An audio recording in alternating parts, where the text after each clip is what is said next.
అంటే మే 8వ తేదీన తిరుమలలో స్వామివారిని మొత్తం 64,850 మంది భక్తులు దర్శనం చేసుకున్నారు.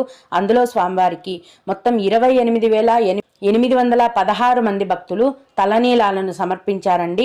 నిన్నటి రోజున తిరుమలలోని శ్రీవారి హుండీ యొక్క ఆదాయం అనేది 2,70,00,000 రూపాయలు. ఈ రోజు కూడా రోజులాగే ఎటువంటి దర్శనం టికెట్లు లేకుండా నేరుగా భక్తులను ఫ్రీ దర్శనానికి అనుమతిస్తున్నారు. ఈ విధంగా టికెట్స్ లేకుండా నేరుగా వెళ్లే ఫ్రీ దర్శనానికి ఈరోజు దాదాపుగా 8 గంటల సమయం అనేది పడుతోందండి. అలాగే తిరుపతిలో ఇచ్చే ఉచిత సర్వదర్శనం టికెట్లతో దర్శనానికి వెళ్లే భక్తులకైతే దర్శనానికి దాదాపుగా 4 గంటల సమయం పడుతోంది.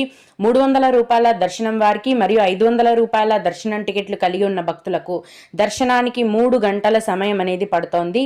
ఈ రోజు కూడా చిన్న పిల్లల యొక్క సుపదం ఇన్ఫాంట్ దర్శనం అనేది కొనసాగుతోందండి. ఇన్ఫాంట్ దర్శనానికి 1.5 గంటల సమయం అనేది